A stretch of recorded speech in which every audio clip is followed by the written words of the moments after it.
Okay.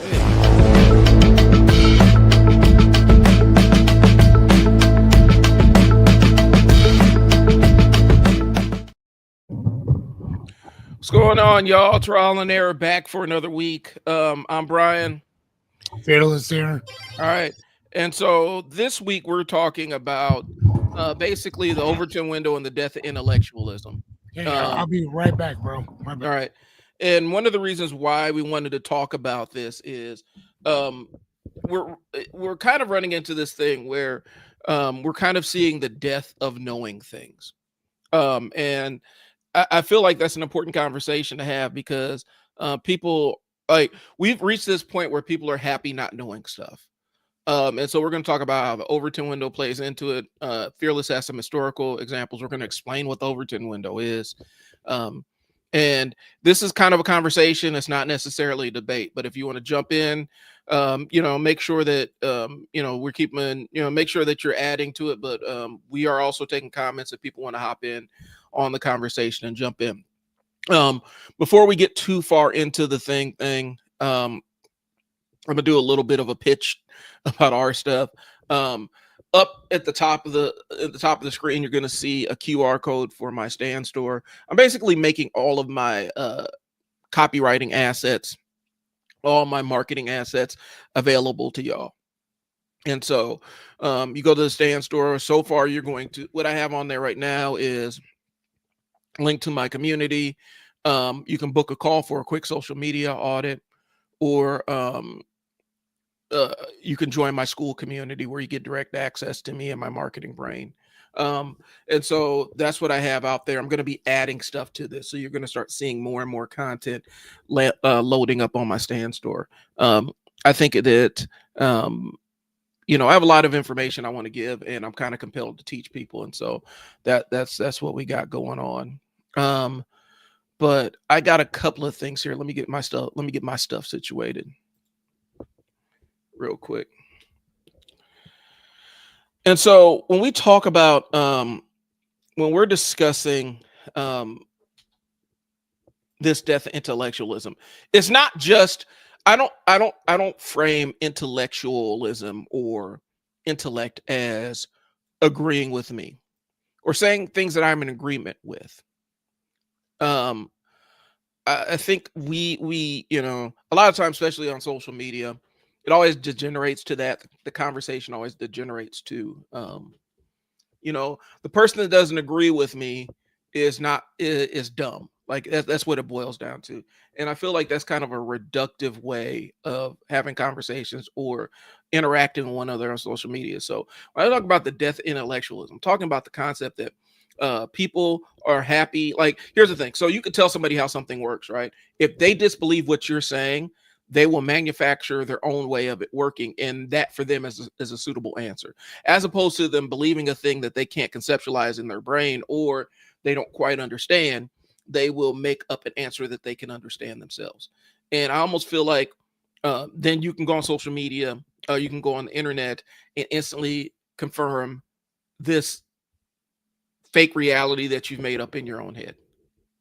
And so that's how, at least how I frame it. I think we're running into this thing, and I've run into it a couple of times where you sit there and try to explain the nuts and bolts of how a thing works. And if the person that you're talking to doesn't really grasp it, they will just manufacture a version of reality in their own brain. And that's what we're talking about.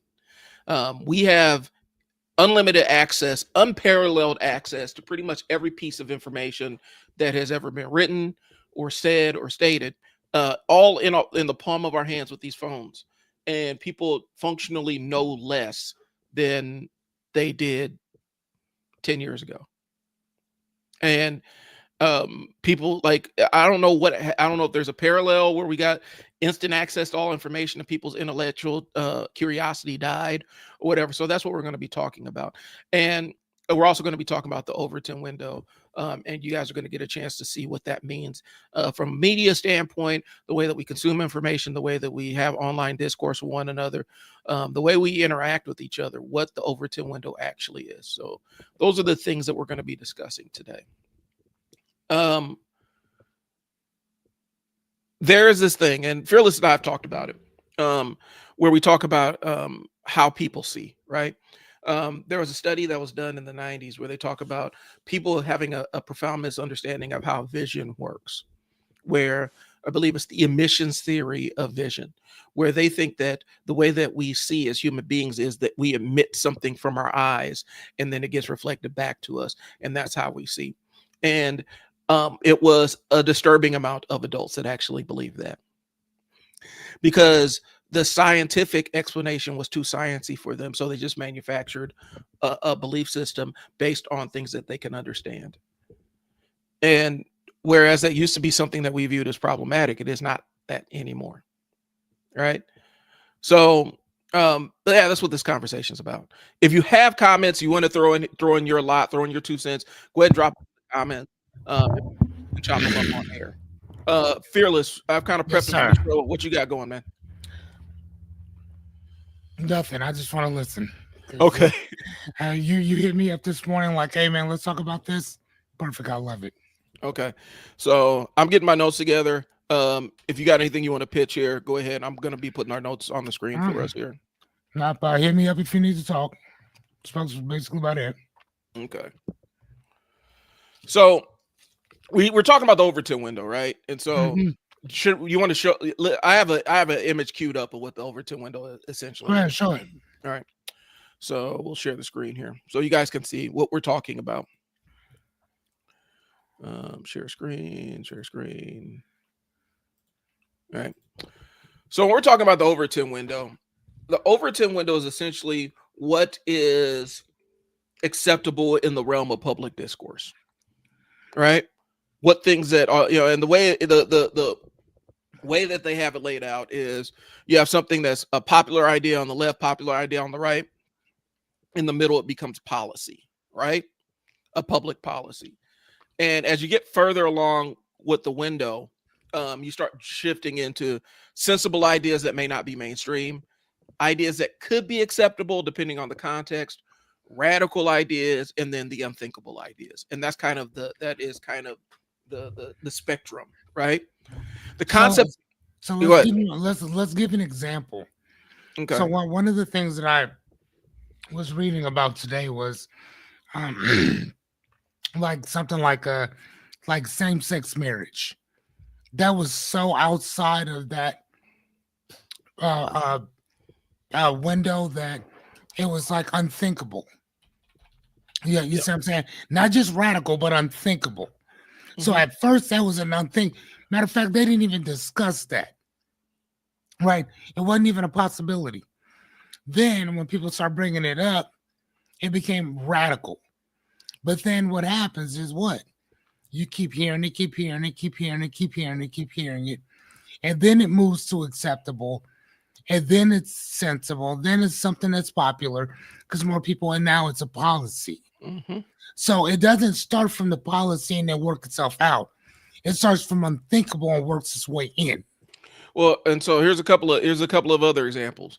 One that stuck in my brain with all the stuff going on with the feds investigating all these NBA players, sports gambling. Sports gambling used to be, I had a cousin, that had a bookie, and you had to get the bookie, and it was kind of this underground thing. There's subculture that was outside the law. And now you can have FanDuel put their commercial with your favorite athlete on the screen and say, gamble here with us. And it's gone from where it was outside the law to just ubiquitous, like it's everywhere in sports. I think it's weird. I think it's weird that Yeah. So I honestly, so do I. I think it's So do weird. I. And I don't. Here's the thing. I don't like sports. Like I'll watch Bud's fights. I'll watch some. I watch the Super Bowl mainly for the commercials. But I don't like sports. I don't watch sports at all. But I've always known about people who bet. Like I don't even understand the concept of it. But I do know that you have to have a bookie back in the day. And if you didn't pay that person, you was gonna get banged on. Yeah. I Well, remember that.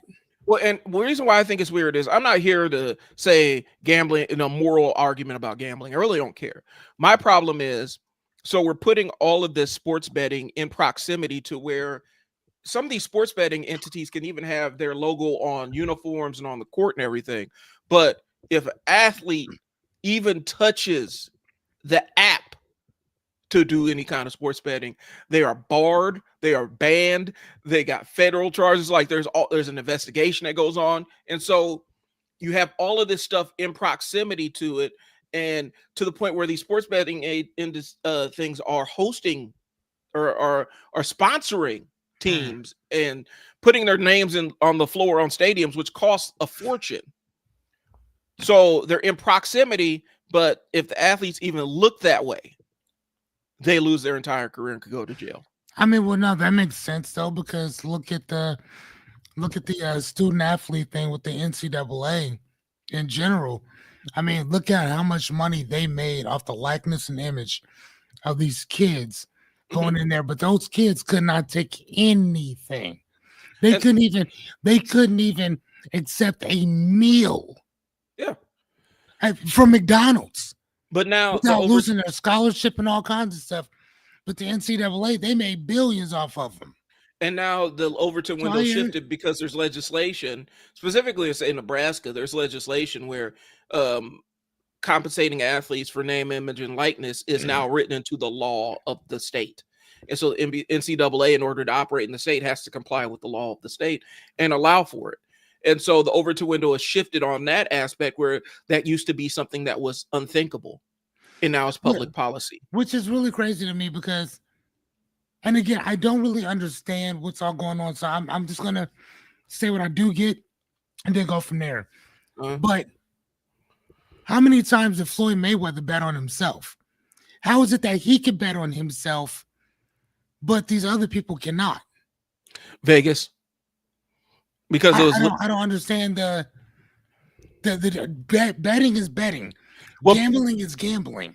But Pete Rose, he got suspended. Like they destroyed that man's career for betting on himself. Yes, he did. They barred him from Hall of Fames and all kinds of other stuff. Everything, right. And so a lot of it is contextual. Like if you're in Vegas, gambling kind of goes along with it. That's kind of where Floyd was based out of. But even then, you know, some of these NBA guys, they're saying, I only ever bet on myself. That don't matter. They're going to nail you to the wall for it. And I guess for me, I don't understand how, though. It doesn't make any sense. Because betting is still betting regardless. That's what I'm saying. It doesn't make any sense to have FanDuel is sponsoring this event where the players are playing and their logo is right there. And the pregame show is brought to you by FanDuel. The pregame show for the sporting event is brought to you by FanDuel. But if one of those players gets caught using FanDuel, putting a bet on themselves or using a prop bet on themselves, they will absolutely lose their entire career, and the feds will be investigating them because they're saying, well, they're rigging games. And so really, that's why, and that's why, and the NBA stuff isn't even necessarily tied. Like some of the NBA stuff is tied to it. Most of it's really tied to the fact that some NBA players got jammed up. They were hosting poker games, and the mafia was tied to it, and they were luring people in, kind of a honeypot trap. They're luring people in and then using rigged tables to rip people off. But then there's part of it that does tie to the sports betting for the NBA, where players, they're investigating players for what they may or may not have done, what bets they may or not have placed. Here's my question. So the Overton window has shifted to make sports betting kind of mainstream, but these leagues, like, here's the thing. You don't see, that's our show, you don't see Pornhub sponsoring football games, do you? You don't see them sponsoring NFL games, do you? Because the NFL could come and say, absolutely not. We don't want them as our sponsor. It's not illegal, but they don't represent what we want our league to represent. Why can't they say the same to these sports betting companies, where they say, yeah, it's cool and everything that y'all exist and everything, but since we don't want our players involved, we can't have your name on this thing. Right. I got you. And so, but here's a couple other examples that we can have of the Overton window. Tattoos. The Overton window done shifted on tattoos. Okay. It used to be the sign of like Dennis Rodman. Yeah, if you were tatted up, that was the sign of you were outside of the norm and stuff like that. Now, Now, what's outside of the window is somebody who doesn't have tattoos, right? Who doesn't have a tattoo. It used to A fresh slate. right. So they're mainstream. Like you're seeing corporate people that have entire sleeves and stuff like that. And yeah, you still got to cover it up depending on what corporation you are. But now that stuff, the Overton window then shifted on that. Okay. Um, mental health. Mental health used to be like if you were struggling from a mental health standpoint, that was something you suffer in silence. Right. And the Overton window, it's a good thing the Overton window done shifted on it, but it's also a bad thing. And I'm gonna tell you why I'm kind of torn between this. It's a good thing because we're having these conversations about mental health out in the open, and it's not this monster. The Kennedys when they had was it I think it's RFK's aunt, where they tried to keep it so under wraps that they ended up lobotomizing that girl. Because of mental health things. And they're like, it might have been like autism or ADHD or something along those lines. They lobotomized her. And when I say lobotomized, that means they took a chisel and knocked a part of her brain loose. It used to be a suffer in silence kind of thing. And so it was stigmatized. Now people talk about going to therapy. People talk about if they're neurodivergent, they'll talk about it. I talk about having ADHD all the time on my streams, and so it used to be something that you were doing quiet. Now you're out there. Now here's the problem with it. But we also have the rise of people that use therapeutic language in non-therapeutic situations where everybody's a narcissist. You see what I'm saying? Everybody has trauma. This is, everybody has this, and we're utilizing these professional, actual clinical terms to describe things that may or may not apply. And so the Overton window shifted on having conversations about mental health. And I think it's a good thing. But now there's the other side of the Overton window shifting where, and some of it is being forced. Like I feel like, and Fearless, you talked about this before we came on. We're talking about the parallels in Germany or what happened leading up to the war. Some of this is being forced where you have specific entities that are oppression minded. We'll say that, where they are dominance minded, where they are about cultural hierarchies and which color rules the world. You know where I'm going with this. Where they're trying to shift the Overton window to back where it was okay to publicly use slurs and call slurs, right? And you're seeing a surge of that specifically on platforms like Twitter, where they basically shut off moderation for one half of the aisle, right? You're starting to see more of that proliferate on those platforms where people consider freedom of speech is my ability to use slurs without social consequence. And so we're starting to see the open shift on that aspect. Okay, here's a working example right now. We're blowing up boats in the Caribbean arbitrarily. Just they're saying, "Hey, these guys are drug runners. Blow them up." And for whatever reason, we're just like, oh, "Okay, cool." No due process, no due process, no facts, no nothing. But at the same time, though, I don't know. But okay, so here's the thing. The thing that throws a wrinkle in that is when they did actually capture one of these boats that they had targeted, they brought the people in, and since they just had to release them. They had to send them back. So if they were doing something illegal on the boat that got blown up, you would think that they would be able to arrest them, right? They would have evidence enough to arrest them and put them in jail. They didn't. They sent them back. And so some of these other countries are saying, "Hey, man, that was a fishing boat. My uncle was on that boat. Right. My little cousin, my nephew and niece were on that boat that got blown up."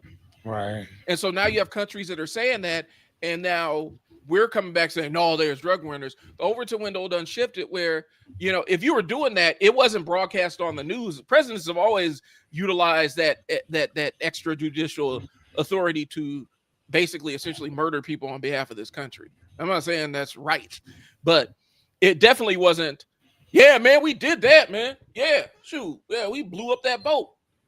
And we're gonna keep doing it. We're gonna keep doing it. We went in international waters and committed a war crime. We never used to brag about that kind of stuff, but now the Overton window shifted. Like, yeah, man, that's cool. You know, I mean, right, but I mean at the same time, the Overton window has not shifted so much where Antifa is considered a terrorist organization, which is not even an organization at all. they're trying to But be. hold on now, Yep. hold on now. The Ku Klux Klan has never been considered a terrorist organization. Mm-mm. I'm gonna say that again. The Ku Klux Klan, one of the number one biggest terrorist organization to black people in America, has never been considered a terrorist organization. Right. Never been. So when people say that, well, these people are terrorists, I don't, I don't understand how they're terrorists. And if we know for a fact of how many, we don't even know how many people that these people have murdered Mm-hmm. in the name of America, in the name of Christianity. They have, even the FBI themselves have stated that the number one terrorist organization group in a period is here. Mm-hmm. They are white, and Well, nobody gives a shit, and and nobody cares. And again, Proud Boys, they're not considered a terrorist organization. There's not the name a white organization that has been considered a terrorist organization here. Now, if you take them somewhere else, you bet your ass they'll be considered a terrorist organization and put the fuck down and so that with extreme prejudice. and that's what we're saying though. The thing about So it is, again, I mean, but that Overton window, all I'm saying is that the Overton window moves when it needs to move. so and But this it's is my point. based on the culture. But whose culture are we talking about? It's based on the dominant party. Whoever controls the country determines what is considered acceptable. And Okay, that's so but at that, the that was the same, point. That was the point I was getting to, though. I'm yeah, in agreement with you. I'm actually in agreement with you. I know that. But Yeah, I'm just saying, just yeah. in general, I'm giving this to the people that like what organizations are we talking about? What culture are we talking? You see what I'm saying? What culture? Whose cultural norms would this actually just be? Well, I mean, they're not considered that. I mean, with all the other issues going on, if you throwing around this name terrorists, how is it that they've never been considered a terrorist organization? Right. Never, I'm a throw. not one time. So, as George Carlin said, how come their terrorists are terrorists, but our terrorists are freedom fighters? Because the Klan, in their original, like their original mission statement, because they used to be the Klan. You could the Ku Klux Klan was a registered nonprofit in this country, if I'm not mistaken, for a Mm. while. We can look it up. I'm pretty sure I've read that. Um, and so the idea that they always said we're fighting for the freedom and rights of white folks or whatnot, while they were actively conducting terror campaigns against black people. But they used freedom fighter language to say that they're freedom fighters. We say that a lot of times when when we send our mercenaries in, these paid mercenaries to these countries, these contractors, we say we're helping uphold the freedom of these countries. But then you talk to servicemen over there that have been servicemen and women that have stood next to these mercenaries, like, no, them dudes was killers, man. Them dudes were real degenerate, like, and so the Overton window is controlled by whoever the dominant group is. Because here's a perfect example of it. Open carry, right? Let's talk about open carry. Let's talk about states where you can open carry. And for those that don't know what open carry is where you carry a weapon in a holster in plain sight, everybody, right? And look at how open carry would hit depending on the context of the color of the person, right? Whereas Mr. White Militia dude can open carry as much as he wants, but this black dude open carrying, we're gonna call the cops as a threat. A Muslim dude open carrying, he must be about ready to commit some kind of crime. Mm-hmm. But he may be an American citizen just observing his Second Amendment rights. But it's very contextual on what's considered acceptable. And I think one thing that people don't understand is when you come from one of these groups, like a group that is marginalized, you know exactly what you can do and what you can't do in public. And you know that don't apply to anybody else who don't look like you. Yeah, no, they've actually um during the 1920s. Hold on one second. Actually, yes, they did. They were actually considered a nonprofit organization. They got their 501c Mm-hmm. thing in the 1920s. It was actually founded the second clan, because remember the very first one happened in 1865, Mm-hmm. directly after slavery ended. Then that's when they came up or whatever. And then some years later, in the 1920s, the second clan um, got themselves 5013C. Hold on one second. They've actually been doing it for quite a while. Now during the 1990s, it got revoked.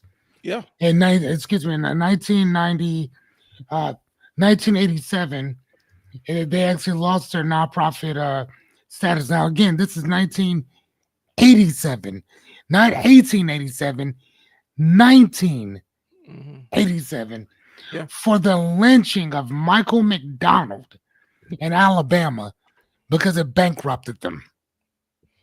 So now let's ask, why weren't the Black Panthers eligible to be a 501c3 when they were actually founding after school programs to to feed kids, and they actually started the school breakfast program. You y'all can dispute me on it if you want. They actually started the pilot of that Oh school no, they breakfast did. program. No, they did. Yeah, they did. And they actually were doing stuff that impacted the community. They're teaching people how to be responsible gun owners and teaching people about their rights and stuff. They would never been allowed to be a 501c3. No, not at all.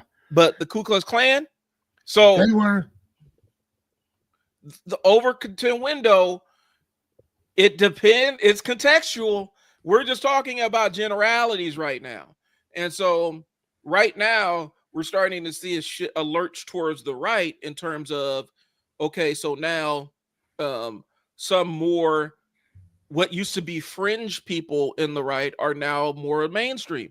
I'm seeing Nick Fuentes pop up. I see his name popping up more and more and more in right-wing political circles. This man is a neo-Nazi. He's a whole neo-Nazi. If you watch his show, he will say every slur that you can imagine. But now he's starting to drift over into he's starting to he's gone from the unthinkable to now he's more radical. And then eventually to be acceptable, then sensible, then popular, then policy. And now it's time to start. And so when we talk about this, you guys are in the power. You have the power to start pumping the brakes and pushing back on some of these more fringy people. Even if you are in a political, even if they are on your political side, more or less, you could start pushing back against the unthinkable people crossing over to the realm of acceptability, because it hurts everybody. I got a working example, and then I'm getting back into my outline. And so this morning, I am on the Twitter, right? Because I will comb stuff to look for things to talk about. There are two prominent Indian American conservatives. Vivek Ramaswamy, who ran for president. Do you remember him? Yes. And he built his platform he built a platform off of talking crazy to black folks and telling us, all kinds of other stuff from his perspective of what we was doing wrong and how we were failures and all this other stuff, right? And there's Dinesh D'Souza, who is kind of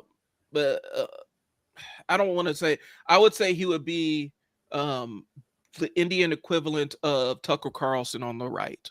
And so but a little bit less reputable. So anyway, Vivek Ramaswamy posted a picture of him and his two boys for Halloween, right? The slurs that were coming out off of this dude, and these were right wingers, they slurred the hell out of this man. And who was it? Vivek Ramaswamy. He ran for president. They slurred the hell out of this man. This is the same chucklehead that was he was running for president and he was doing an interview with Ann Coulter. She looked him dead in his face and said, "Yeah, you're great and everything. I would never vote for you because you're Indian." So the Black Panther Party, if I'm not mistaken, they did actually apply for nonprofit and they were denied. Yep. And so they did. And the difference between now listen to this, the difference between the groups. The KKK is a Christian patriotic heritage government. Now the government labeled these people civic and fraternal. Legal status, often eligible for nonprofit until they were exposed. Now, the only way they were exposed is through a lynching. Now, Black Panther Party, self-declared, actually, excuse me, self-definition. The Christians, KKK is a Christian organization, patriotic and heritage. Black Panther Party self-defined themselves as revolutionary socialists and self-defense. Not self-offense, self-defense, which means that they're defending themselves. Right. So government label again. Now the government says this. This isn't what they say. The government says KKK is a civic and fraternal organization. And the Black Panther Party, the government says, is subversive and militant. Yep. Legal status. Often eligible for nonprofit until they were exposed. Legal status, denied nonprofit, targeted by COINTELPRO. Right. So again, that's the reason why the one got it, the other one did not. Right. And not only that, not only was the FBI used as a tool to undermine civil rights and radical black groups, the IRS was too. So they were all in cahoots of it, including freezing people's assets, harassing leaders, and criminalizing gatherings. But burning crosses in a person's fucking front yard, that doesn't do it. That's not going to get you investigated. Murdering people at your own beck and whim doesn't that apparently doesn't get the call to be investigated neither. So it is contextual. So, yeah, very much so. So I'm watching it, and so they jumped all over. So old boy posted a picture of him and his kids, right? And all the racists jumped out. And Dinesh D'Souza, who has been really like, he said some of the crazy stuff about black people. They posted a tweet where he's talking about how black people have lower IQs and whatnot and all this other stuff. Like, he actually posted this. I thought it was made up until I went to his account. He gonna jump on there and try to get Vivek's defense and say, this is wrong. Now, he's not wrong. He's not wrong. He's like, if y'all keep doing this, y'all, we might have to, end up like he was talking about some of the conservative figures that kind of he saw as responsible for this dog pile on Vivek. He's like, we might have to divest from y'all. And they're like, okay, go ahead. So he don't entertain the racist fringes of the party when it suited his needs. But they always turn on you. I'm gonna put it like this, though, bro. I think that there's certain individuals that are. I think that they'll say whatever they need to say, do whatever they need to do in order to get whatever they need to get. Because I'm gonna tell you like this: when Donald Trump was just Donald Trump, the investor, real estate mogul, that dude. And again, if you go back and you look at some of the videos that a lot of the upper class black dudes in what was this at in New York, they was always talking highly of dude, saying that like there was sometimes when he would show up, write checks for to help people and all kinds of stuff. Now, I'm not saying that he wasn't involved in some felonious dick type stuff either. I'm not Mm-hmm. saying that, but what I'm saying is that the Donald Trump that we see today is not the same, apparently not the same one that we saw or that I read about back in the day, because I know that he and Robert Kiyosaki, um, they wrote a book called "Why We Want You to Be Rich." It was something like that, Mm-hmm. and it was like a, on one hand it was Donald Trump talking, on the other hand it was Robert Kiyosaki. I learned more from Donald Trump's part than I did from Robert Kiyosaki's part. Mm-hmm. More, way more about life in general, about this, about that. I read a lot about it, and he was act like in his book. And again, I mean, I'm just saying it was really cool to sit down and read your boy's thoughts and this that, and the other. And one of the things that he talked about was like I could care less about and certain things, but if somebody calls me, I'll always call them back no matter what, because you have no idea where that call can land, can put you from here to there, and this. You, God dang it, Mm-hmm. stop. You all right? Yeah, my camera is all over, but um, but I was just kind of thinking about that, like, man, you know what I'm saying? So it almost looks like the guy that we see today is kind of like a caricature of something that didn't exist beforehand. Yeah. You know what I'm saying? Because again, like you can fool people sometimes, but all the like really. So again, I mean, if he was, and I'm not saying that he didn't stiff people. I'm not saying that he didn't do a lot of other fuck shit. I'm not saying that he didn't. I'm just saying that people back in the day, and when I say back in the day, I mean before he became president, before he was just out just talking stuff and this that, and the other, whatever. He was messing with a bunch of different people, Right. like in general. Now again, he could have always felt a particular way. I mean that is very much possible. But I'm just saying, like all this other anti type shit or whatever, it just seems a bit far. It just seems too far left or too far right for the guy that I read about for all that time. You know what I'm saying? I think for me, it comes from like this is me putting on the marketing brain. I think what we're seeing, because a lot of times really good salesmen are really good at being who they need to be in order to win the interaction. And I think you're just seeing that aspect of it.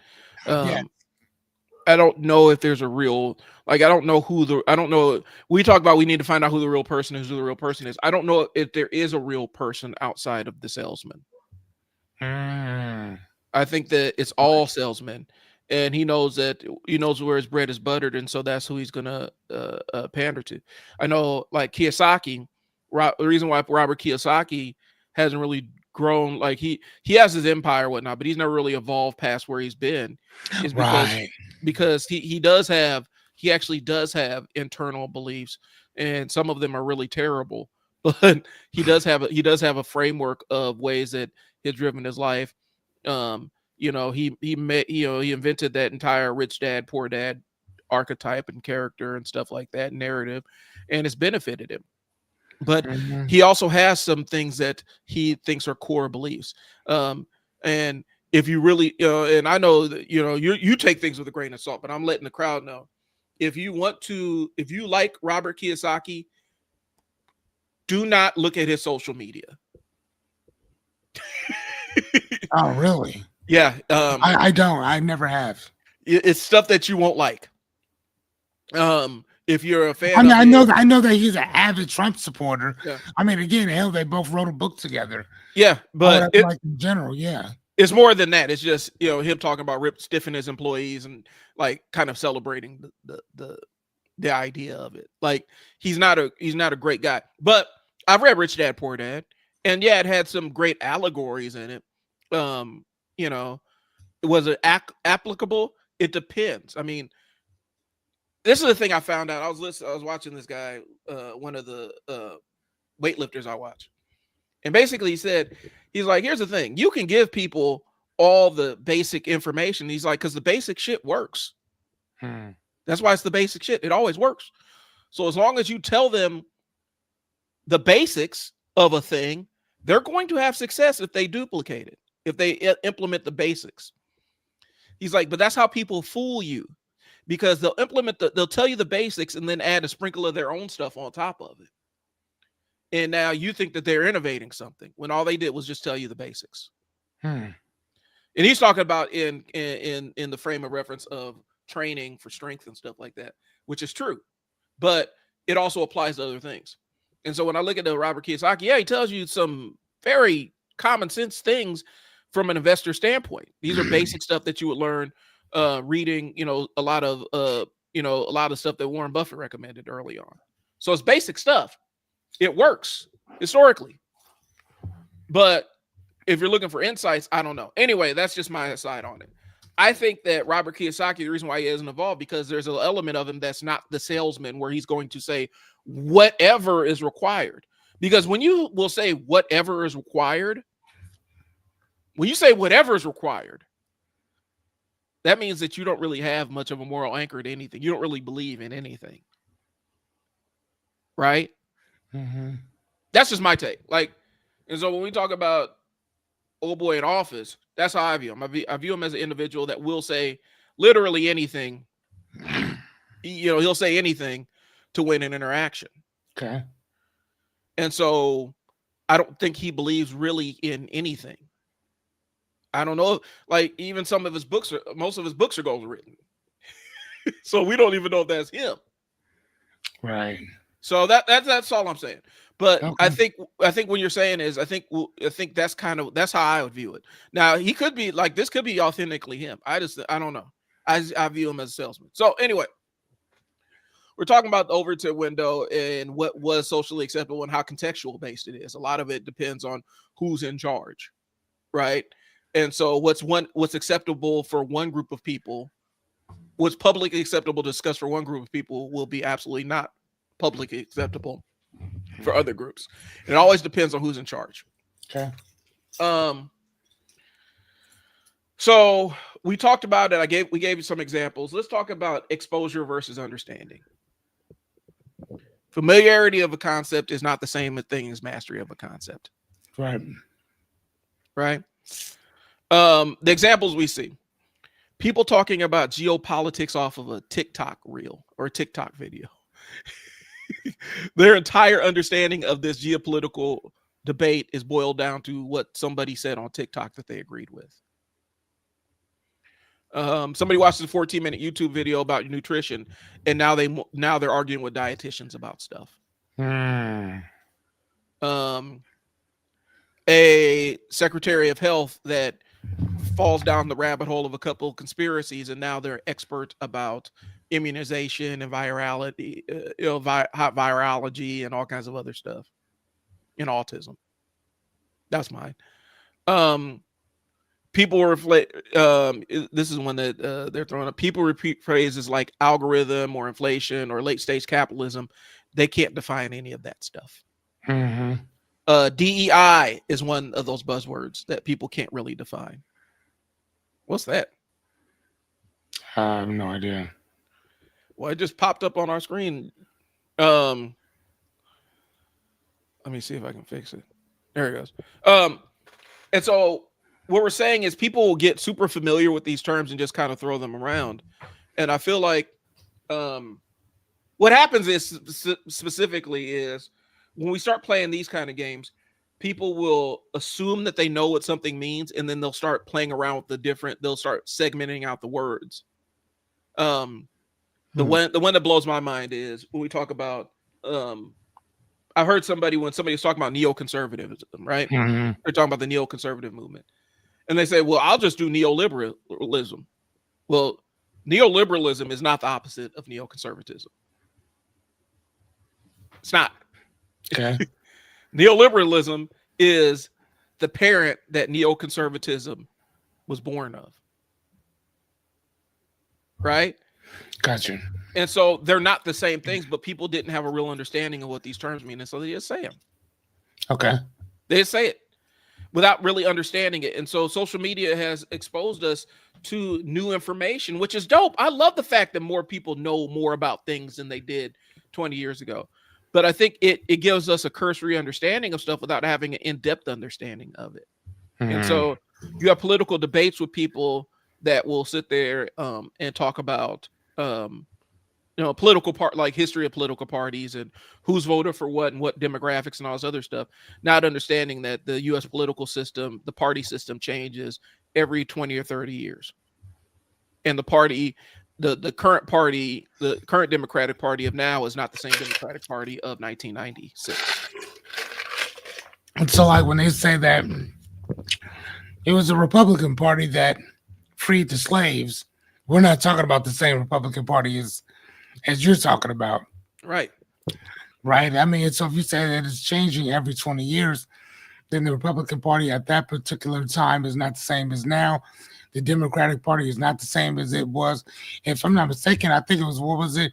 During the 1960s is when everything kind of switched around. Started shifting. So you started shifting like during the civil rights time, because black people started seeing, because if I'm not mistaken, black people were Republican before that. Mm-hmm. And then after that, they became Democrats because nobody actually messed with them over on the other side or whatever. So, right. So, no, I totally understand. I get that. And there's so many nuances to it because there's so many different parties, small micro movements that happen within parties. Like even when you go in 30s and 40s, you talk about different political parties that black people were tied to, socialist parties, anti-socialist parties, and stuff like that. There were so many micro parties that played into it. The Free Silver Party was one of them. Like you start getting into the weeds of it, and you know that you're talking to somebody who has a cursory understanding of the political party system if they only talk about Democrats and Republicans, right? Mm-hmm. As opposed to progressives and conservatives. Progressives, moderates, and conservatives. Like when we start talking about progressives and moderates and stuff like that, it changes the dynamic. So when we talk about the Republican Party where all the black people were Republicans, talking about a progressive Republican Party. Right. Well, now there's no such thing as that. Because the Republican Party is defined by conservatism, right? And so essentially, fundamentally, these are different parties. We're trying to pretend like they're the same. And so, but that's confusing. I mean, I think people hate nuance. Like, I'll be honest with you. Like, after social media, I think people hate nuance because it's a nuanced argument. Right. And it requires you not to think in a straight line. It requires you to think, okay, well, yeah, this is true in this context, but in this context, this is kind of false. In this context, a little bit more false. In this context, is completely false. So, right. But I mean, we see it all the time. Fearless, you read more than most people. Like you read more in a year than most people have read in their entire lifetime. Correct. And so, when you are in that role, you are basically blitzing yourself with new ideas and different ways of thinking and different frames of thinking. Correct. And so you can read one book that states one thing and read a book that states something completely opposite to that thing that you read.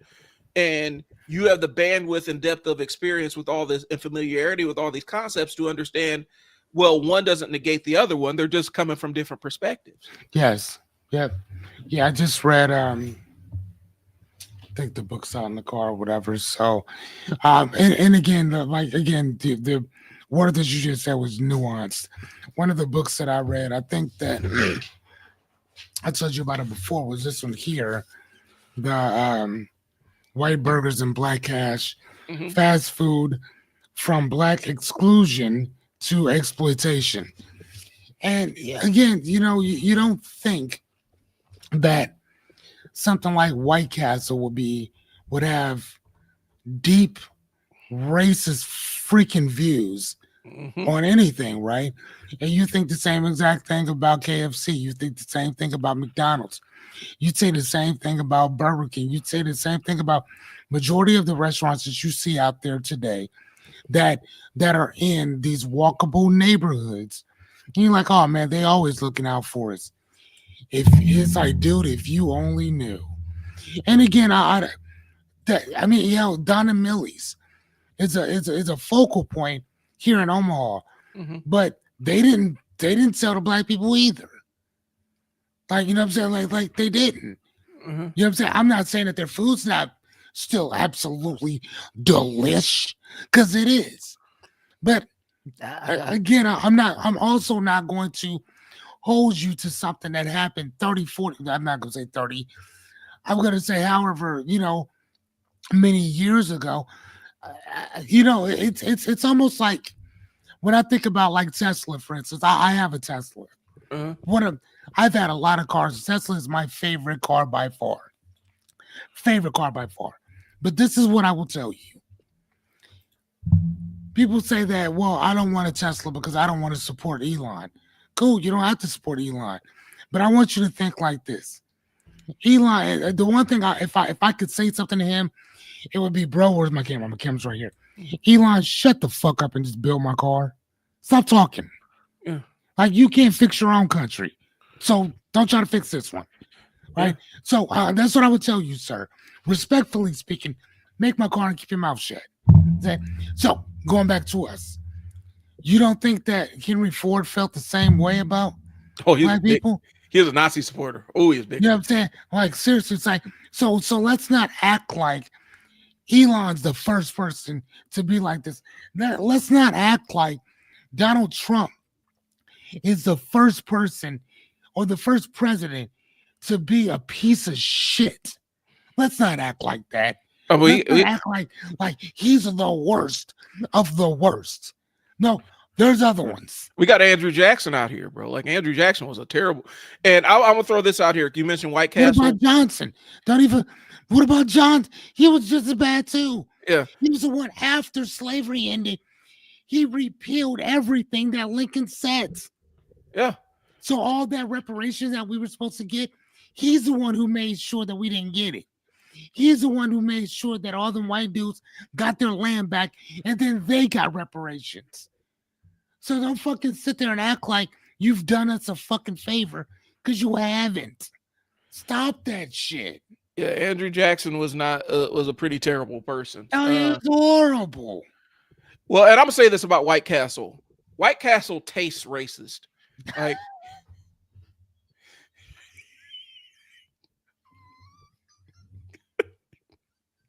it does. White Castle tastes racist. I remember going out to visit. We went out to Chicago to visit one of my aunts. It's actually one of my mom's cousins. Oh my gosh! It's one of my mom's cousins, but she's she was an aunt to me, and she's like, "I'm gonna take y'all out to White Castle." We excited, like I'm little. I didn't know. Oh man, you said it tastes right. Man, she took us out to White Castle to get a burger. I bit into it and flashed back to Selma. I wasn't even there. Yeah, right. I wasn't even there. I flashed back to Selma getting sprayed with fire hose. Yep. Arms up, getting whipped. Because what's your name, Toby? It tasted like oppression. White Castle tastes. Oh my god! I do not understand y'all, and like I'm talking to y'all who live where White Castle is. I don't understand y'all. I don't understand how y'all taste buds function. I get it. I don't get it. I understand. You want to know why? Why? Because they're small, they're adorable, they're like little sliders. Yeah. When they give you the fries and you get the drink, and then like it's like you get like damn near 20 of the motherfuckers, and you have to sit there and you eat them. Now, personally, now that you say that, I did taste a bit of bigotry. Right. And when you eat them. And so, and I'm big about, I have a thing about not, what my daughter used to say is don't yuck somebody else's yum. Like if you like it, you like it. I don't really make fun of it. I'm saying my experience with White Castle was not, it made me never want to go to them again. It made me never want to seek them out. And I was like 12 years old. And it was very seared in my memory when I bit into them like, wow, like yeah. Like, and I had to drive by, like, it was my first time driving by a functioning steel plant. Mm-hmm. And so if you've ever been where you've had to drive by a functioning steel plant and smell pure sulfur in the air. Oh, yeah. So that colored my journey with it. And then going to White Castle and me being excited and biting into like a pure onion, like a onion. Yeah. And so anyway, that's just my take. It tasted racist. That's funny. That's my White Castle tasted racist. Tasted racist. So anyway, but what we're talking about is people are online utilizing, and I talked about earlier where they're using therapeutic terms just for the hell of it. You know, we're talking about, well, I mean, it sounds like you have depression or what? Oh, well, how did you make that assessment? How did you diagnose this person? Well, I didn't. So maybe you shouldn't say that. Right. But people are so familiar, like this language is so ubiquitous that it crosses over into that pop psychology stuff, right? And so, like I said, um, late stage capitalism. People say that all the time. They don't. They don't. What is it called? Late what? Late stage capitalism. Late stage Late, capitalism? late stage capitalism. Okay, what is that? Well, when people utilize it, they're talking about basically a functional failure of an institution, and people will just say that that's late stage capitalism. Hmm. And I'm gonna pull up the real definition. Please do. And then also tell me where you got it from too. So this is, I don't want to just use the AI overview Correct. because, well, and here's the thing. It's kind of a pop culture term. Okay. So let's talk about where it comes, because I'm trying to figure out the etymology of it first. Okay. But late capitalism, the concept of late capitalism was first used in 1925 by German sociologist Werner Sombart to describe the new capitalist order emerging out of World War One. Okay, and so it's a lot of Marxism. I don't sit there and argue Marx with people because Marx was problematic and weird racist in his own way. Paul Krugman has done the late stage capitalism. There's an entire academic framework surrounding late stage capitalism, right? When people say it, they aren't invoking that academic framework. They're saying this thing is inconvenient to me now and it makes no sense, so it's late stage capitalism. Okay? They're not looking at the academic framework. They're not using in the academic term. They're talking about a personal collapse or something not going right, a capitalist endeavor not going right and inconveniencing or a minute or taking advantage of people. Okay. And so I'm trying to find it. So guys, if you're watching now, I'm trying to find an academic version of it and then a pop culture version of it. Okay. And hold on. What is it called again? Late stage capitalism. And they say late stage capitalism is late capitalism.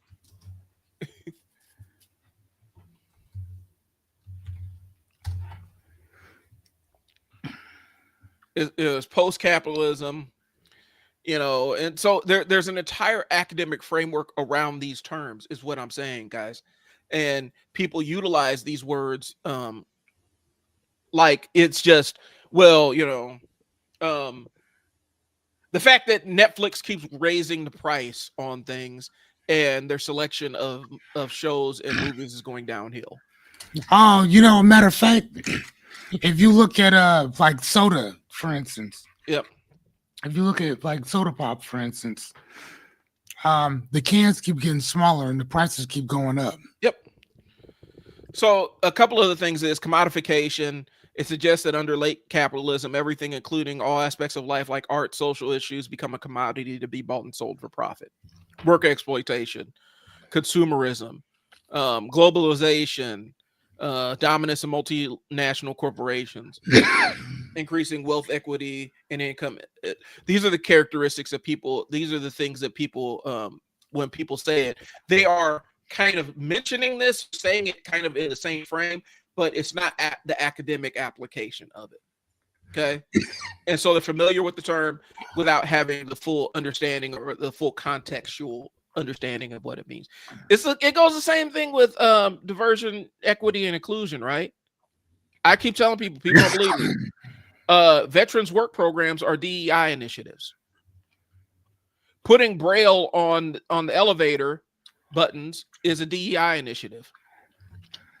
Having a wheelchair ramp it falls under that blanket of a DEI initiative, even though it falls under the ACA. Not the ACA, is the ADA. It falls under the ADA. It's still considered a DI initiative, right? But then also, if you're hard of hearing, having accommodations at work so that you aren't left out is an inclusion part of it.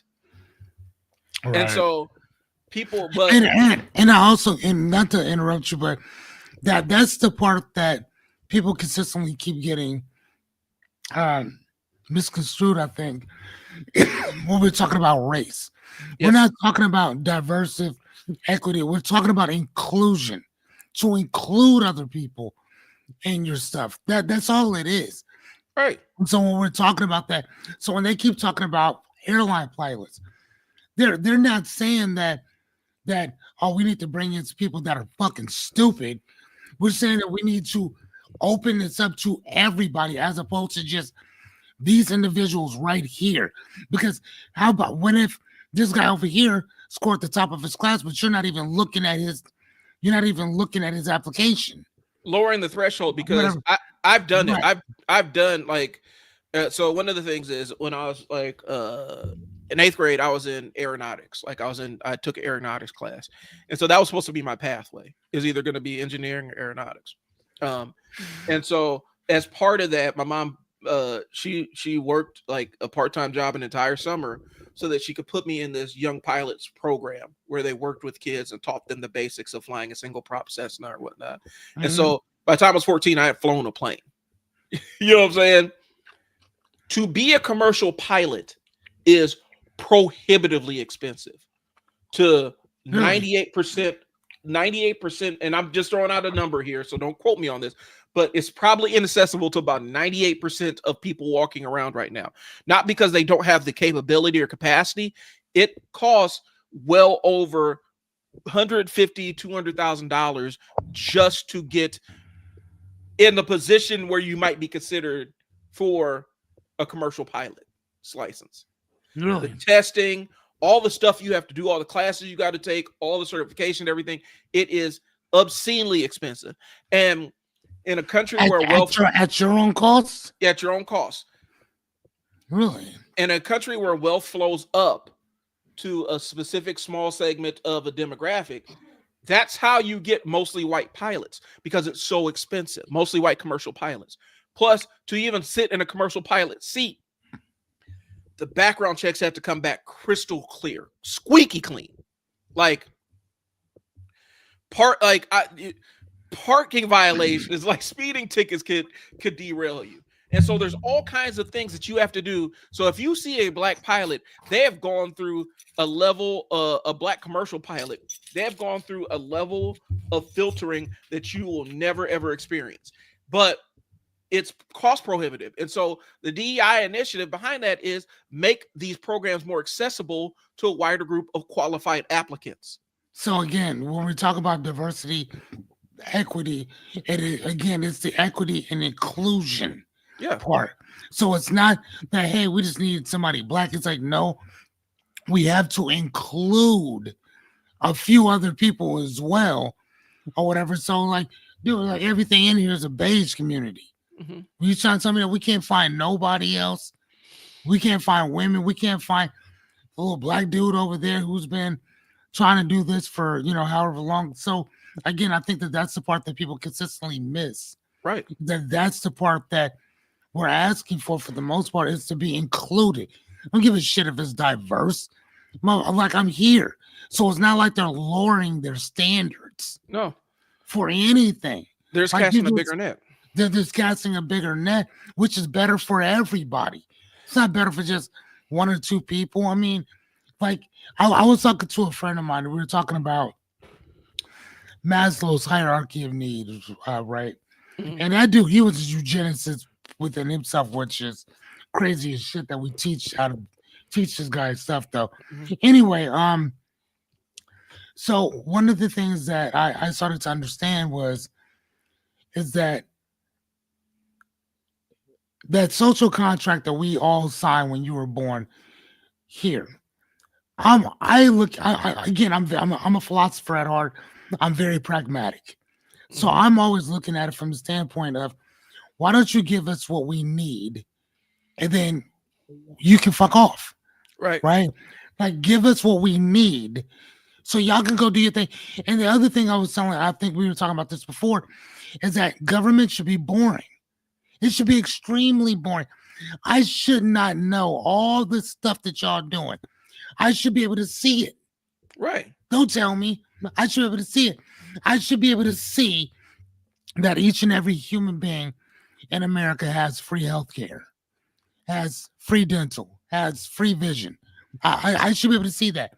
I should be able to see that, hey, I'm not saying that there's not private institutional colleges, but we also have ones that are this over here. So if you want to get a bachelor's in this over here, we got this school over here. Again, you don't pay for it because you're already paying for it with your taxes. So for me, like that should be something that should just be given to the American people because we're already paying for it. So when I was talking to a friend of mine, she's like, no. But she said, if you want to go to a 2-year college, that we all put into, go right ahead. She's like, I don't want to pay for somebody else's furthering their college. I'm like, again, you keep looking at this from an individualistic Mm-hmm. standpoint. And I said, unfortunately, that's the American way at this present moment in time because there ain't shit united with us. If you were to look at this as a community type of thing, as a country type thing, where we build together, Mm-hmm. then everybody will have access to go to college. Now, not everybody's going to have access to go to Harvard, Yale, Cambridge, shit like that. And I get that. Cool. If you have the money to pay for it, pay for it. But what book was I reading? What book was I just reading when they were talking about China and how and why China has developed how they have and what they have? And it's because when they get their money, their GDP goes back into China. Everything they do goes back into their country. Right. You know what I'm saying? Everything they do. So think about that. When we talk about money bouncing, bounce, bounce, bounce, bounce, and then it leaves their community. And they were talking about black people, like our thing doesn't even bounce a full day before it's off in somebody else's hands. And China, they try to keep a lot of their money in house and they build their infrastructure from there. Now, here's the thing. I want to say this. They do not have the same infrastructure as we do here in America. What I mean by that is that their labor laws are absolutely horrendous, right? Because there's more of them than there is us. They got 1 billion people. We got 300 million, somewhere around there. All I'm saying is that with all the money that we put towards all of these different things or whatever, why can we not build up our country together? That's because of harsh pizza, because it's expensive and a complete waste. They get no marketable skills from it. Let me Why jump can into we this pay one. for it? Go Let me ahead. jump into this one. Okay, a couple of things real quick. One, I know that and you can fact check this, but I know specifically in California, college used to be free up until Reagan came into office, and he benefited from the free college system until they put in the tuition thing. So it used to be that everybody could access college when colleges were segregated. It was free, but as they desegregated colleges, it started costing money. Now, here's what I'll say like this: when you think in a straight line, and I'm answering Liberty Twitcher, so you're talking to two business owners, right? Um, if you are a straight line thinker, the idea of going to college is you're on a career track. You go to college and it's a career track, right? That hasn't been the case in almost 50 years. What going to college actually does is it kind of determines whether, and corporations base whether you can get your degree. It's more or less, do you have the capacity and bandwidth to do something that's difficult for an extended period of time? Do you have a level of commitment to it? That's one. Two, there's other aspects of college that you go. So people say, well, why would you get an art degree? Like they'll say go to school for art degree is a waste of time, until you actually look at the opportunities for people that have art degrees. And there are 6-figure, 7-figure jobs in there. Set designers, people that that design containers. Those are art degree majors, right? Mm-hmm. You have to get the degree and then apply the education. Mm-hmm. And so it's not a waste of time, it's educating yourself. No education is a waste of time. It's how you apply the education after the fact. That's one. I know that there's been a kind of an assault on the concept of the college student and college and indoctrination, all this other stuff. College is supposed to reframe your mind. It's supposed to expand how you think because you're now interacting with people who are different than you, who come from different walks of life. So it's supposed to, if you go into college and come out the exact same person, then what did you go for the education for? Mm-hmm. If you haven't had your mind expanded in any forcibly expanded in one way or the other. Mm-hmm. So I don't think so the answer, why should we pay for it? Imagine an entire population where college is where advanced education is readily accessible to anybody that wants it at any point in time without any cost considerations. Where you raise the basic general knowledge of the entire population of the country, you elevate it. What outcomes do you think come from that? You get better politicians, you get better businesses, you get better institutions. All of that stuff comes from having an educated group of people. Mm-hmm. We have a big pool of potential educated people, as opposed to a narrow group of educated people. Because when you have a narrow group of educated people who have access, you create oligarchy. These are my takes. You don't have to agree with me. You know what I'm saying? This is real honest. You ain't got to agree with me. But when you have a narrow group of when you make education exclusive to specific people, you're setting the stage up for an oligarchy. That's my take. So why should we pay for it? We pay for it because it's a public investment into enriching everybody's life, not just the people who have money and access. Mm-hmm. And so you also support continual lower standards. Why should we pay? Who's supported?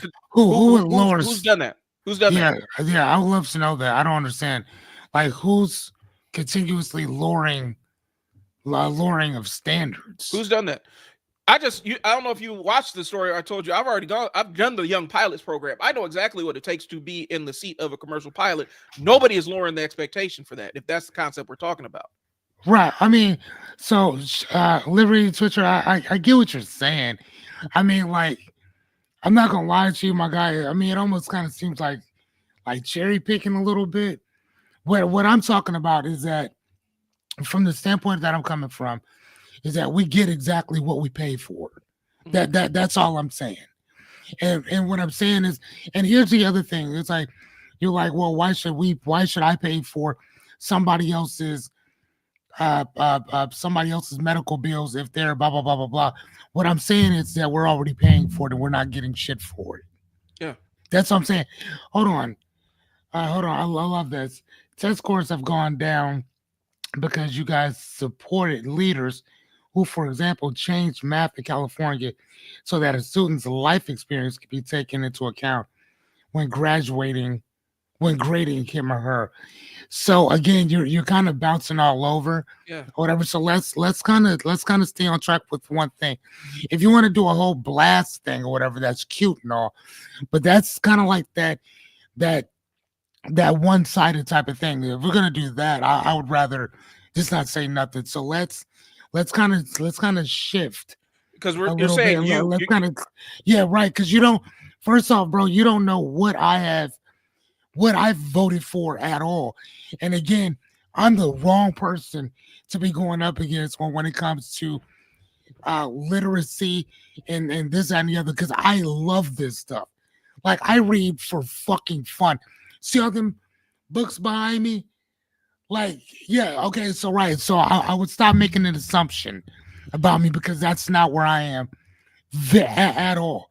There's certain things I'm very liberal on, but there's other things I'm very conservative with. Very. Or whatever. So when it comes to bettering ourselves as a community, I am very liberal with that. Very. Because I can't move if you don't move. Mm-hmm. Period. So for that, I am. Now, when I talk about moving together as a people, that might seem liberal, but to me, that's very conservative because I can't move without you. Whether you're on the right or the left, we need each other. Period. I don't care who you voted for. And 90% of the stuff I was saying before was actually for Trump. If you paid attention to anything that I'd said, because I'd actually read majority of the guy's books and I listened to other people who had actually talked about him years before he became president. So, like, again, I'm the wrong person So to assume one thing or the other. I might sound very liberal when I talk about certain things, but then there's certain conservative type of things that I do kind of live by and that I work on myself or whatever. Um if but yeah, I'm not one way or the other. If anything, I'm more like I'm practical.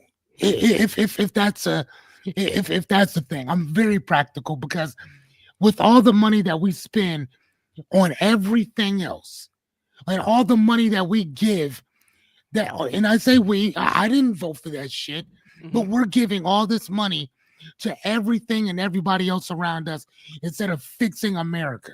Well, I That want to. and that is that should be the biggest fucking problem that we all face. That when we send our stuff everywhere else, when we could care less about when we could care less about our farmers, when we could care less of that this guy just became a multi-billionaire and just told his fucking employees to go get on fucking welfare, and the same fucking government is trying to shut the shit off. What the fuck do you do then? Okay, So like, no, we're not doing that. so Let's let me not do that. let me throw this in here. We talk about the lowering of standards, right? If you want to know what lowered standards, and you talk to educators, you talk to people that actually are in the trenches, the universal lowering of standards came with No Child Left Behind, because Yes, what happened under a Republican, under Republican, what under happened a Republican. we took out the ability, because you talk to teachers now, they can't teach context clues. They can't teach things that are signs of No, emotional intelligence. They have to teach the test. And they're stuck to this framework where these kids have to pass these standardized tests and nothing else matters. or what happens if they don't pass it? Yeah. Nothing else What matters. happens? They'll What get happens? fired. Teachers get fired. They lose their fucking funding. They lose funding. And so That's and that's so what happens. and so when we talk about the lowering of standards, focusing everything on standardized testing lowered standards in ways that in ways that people don't really conceptualize, because we've created an entire generation of children who have no capacity to think critically. They don't understand context clues. They know how to read, they don't know how to comprehend, because part of reading comprehension is actually having a decision making part of your brain to say, okay, so these are the words that I read, what do they mean in the context of my life? When we remove that from schools and remove teachers' ability to challenge kids outside of tests, outside of standardized tests, we injured an entire group of children coming up. I'm saying that to say this. So when I was college bound, now you're talking to, residential smarty pants, black kid, neurodivergent, all gifted classes my entire career, academic. First time I sat down, took the ACT, I got a 17. Now, I had straight A's. I was in advanced placement courses, everything. Nobody handled me shit. I got a 17. I went back and took a course that actually showed me how to interpret the ACT and how to visualize, like, okay, the science questions are actually just reading comprehension questions. So you don't need to bring in specific knowledge and stuff. All you got to do is the answer is in the question. I took a course that showed me how to do that, turned around and got like a 27. Easy. Because I actually had somebody sit down and break down some of the contextual stuff.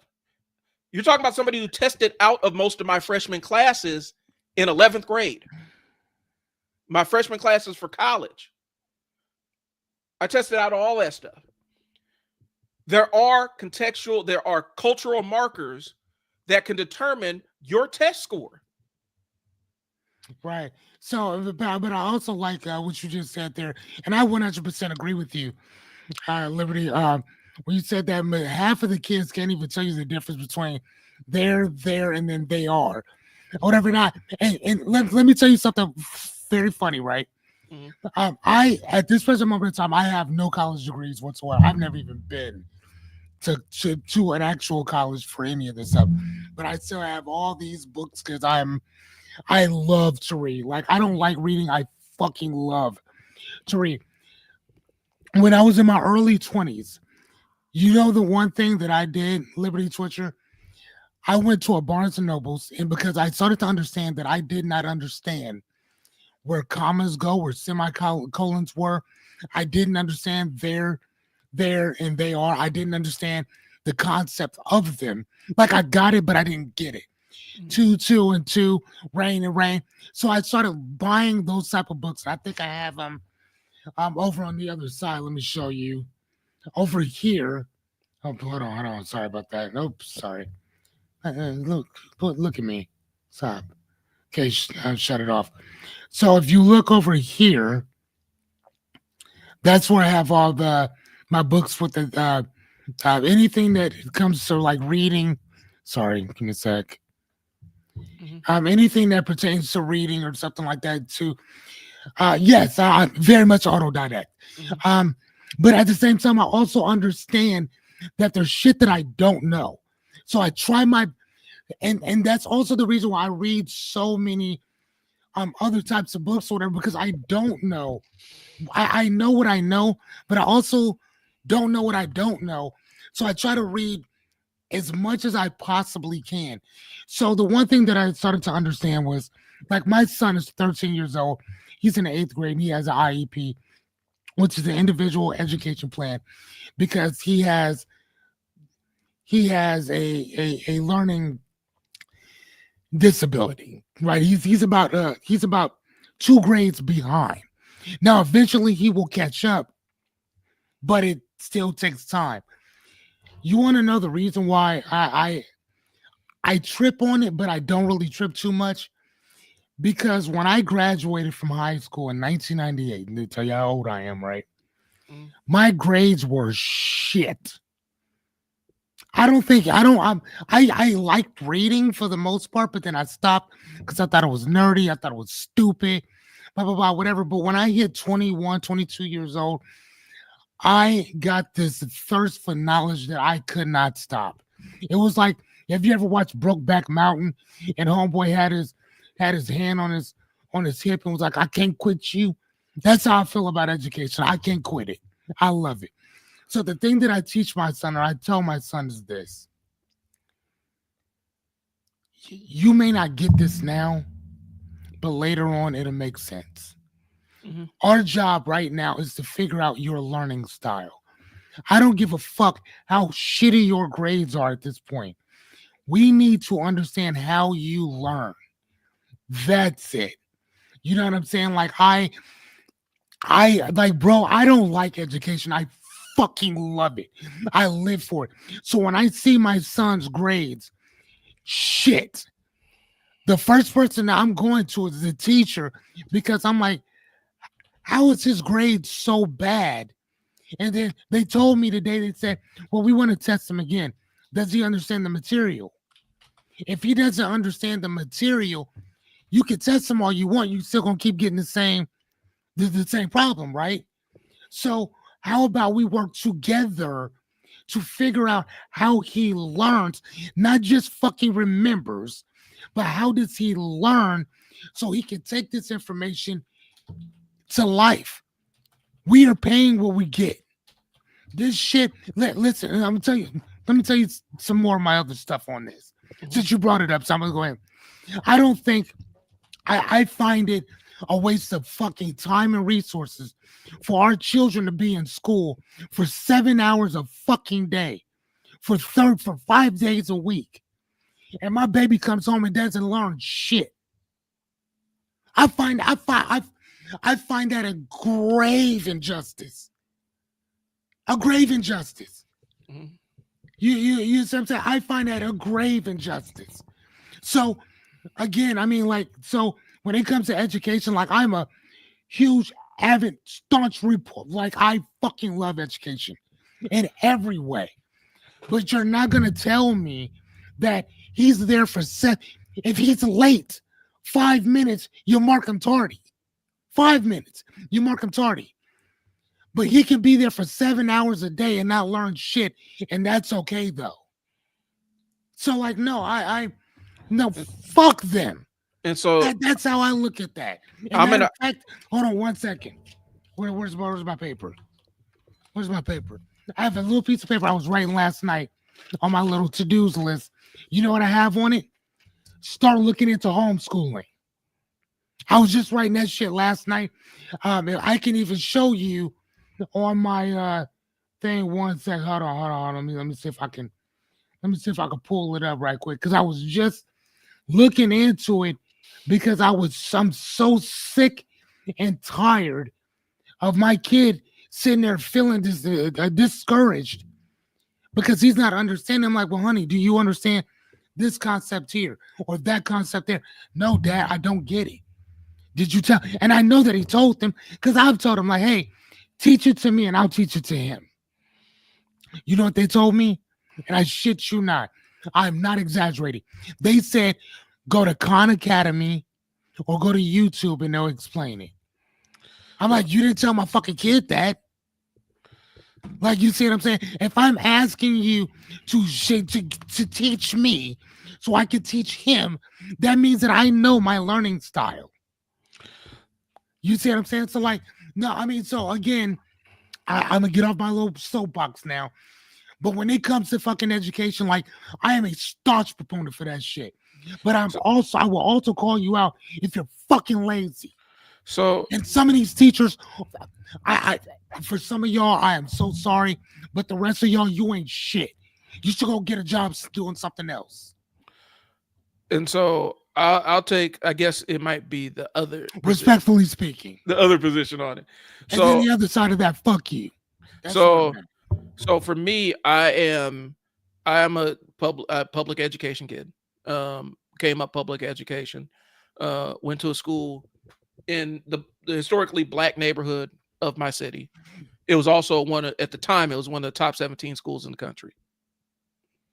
In that school, in high school, by the time I walked out of high school, I had the ability to walk into pretty much any college program with 4 years of AutoCAD and a full portfolio of houses and stuff I had drawn. I had some advanced engineering. Of course, I had the aeronautic stuff and things along those lines. And so my public education journey was the one thing that kept me out of the track was I had ADHD. My mom never got me she had me diagnosed, but it wasn't official on the school records because the official school records would track me into remedial courses. And that would have colored my whole experience. Both of my kids are public school educated. We've bumped heads with teachers, but they go to a great school. They get opportunities that I never experienced in their public school environment. And so, yeah, we've had issues with teachers.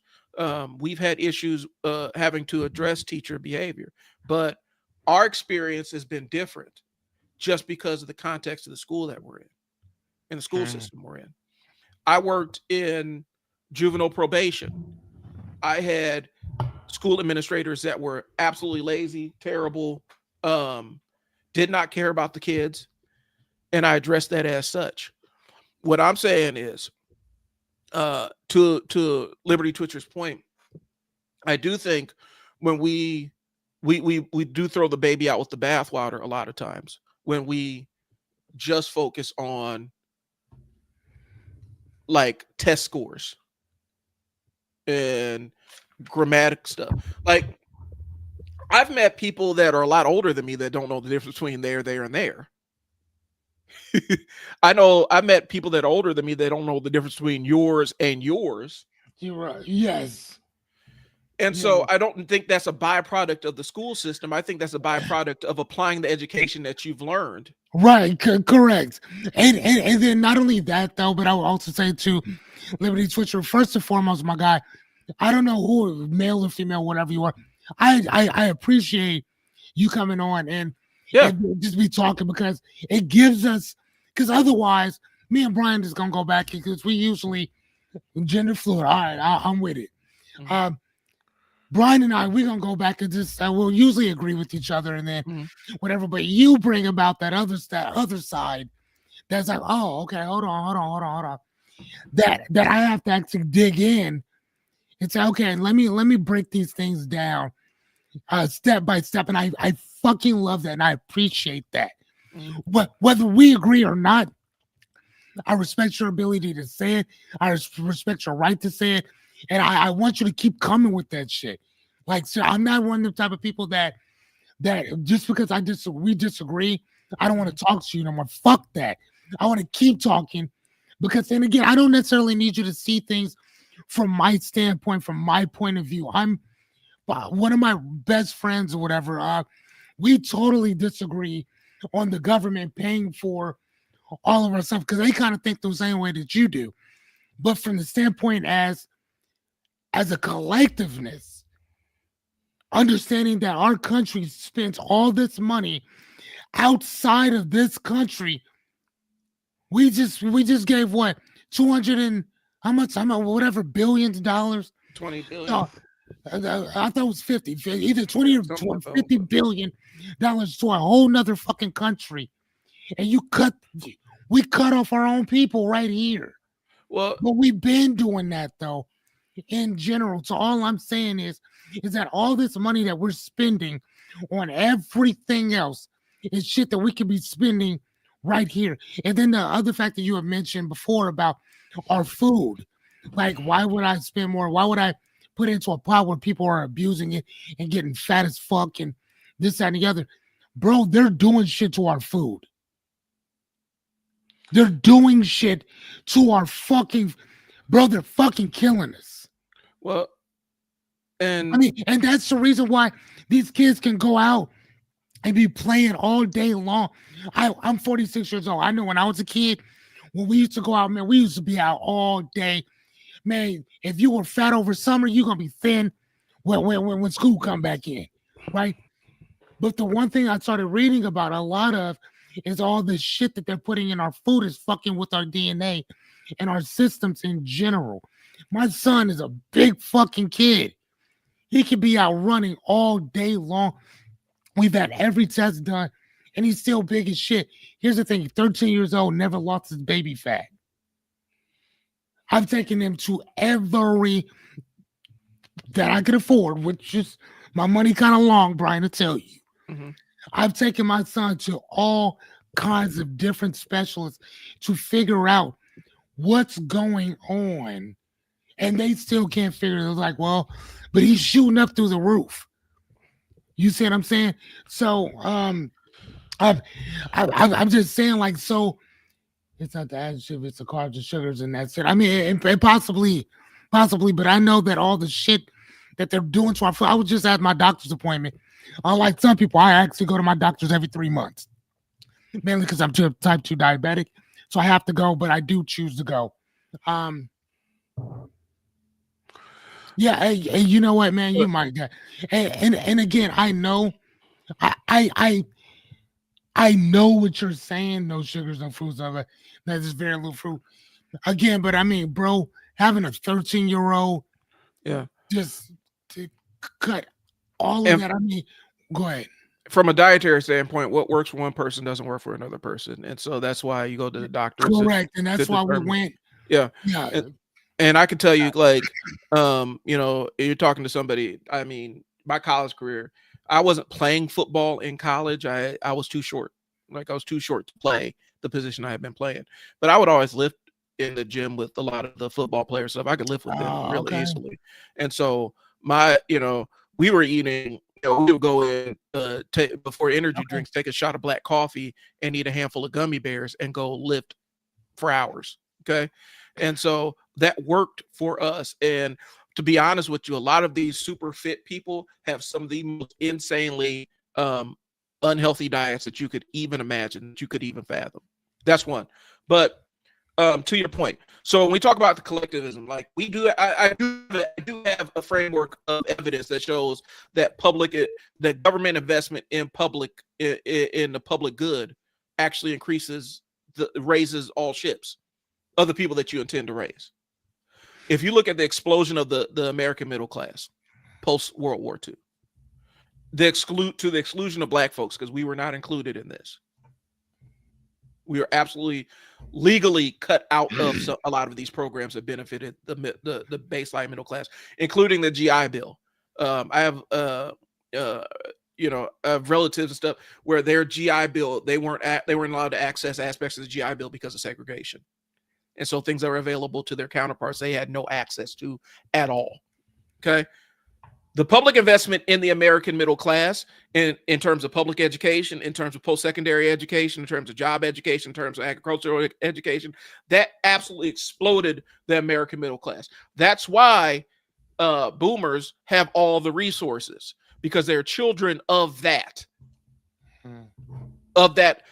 government investment in all aspects of improving American life by educating as many human beings as possible. And we're not saying that there weren't tradespeople. You're still going to have tradespeople, no matter how educated people are. Some people like to work with their hands. That's going to happen. You're not going to see a shortage of people just because we are making education available to everybody. What happens is you're educating this plumber or this bricklayer to have to pursue their MBA so that they can hire other bricklayers and manage their workforce after they stack their money. And so when America actually invested in the white middle class, it exploded. And I'm talking in racial terms because that's how it did play out. Because we weren't people like Fearless and I weren't availed to that. We would not have been, that would not have been an option for us. But when America did invest in the white middle class, it exploded and raised the quality of life for everybody. Unions are the reason why we have weekends right now. Yeah. And 40-hour work weeks. And 40-hour work weeks. And the reason why your 10-year-old can't be shipped off to a factory in most states now, and unless you're in Arkansas and your 10-year-old can do overnights at McDonald's. Is that really a thing? That's the thing. That's the thing. Not seriously. They're letting kids.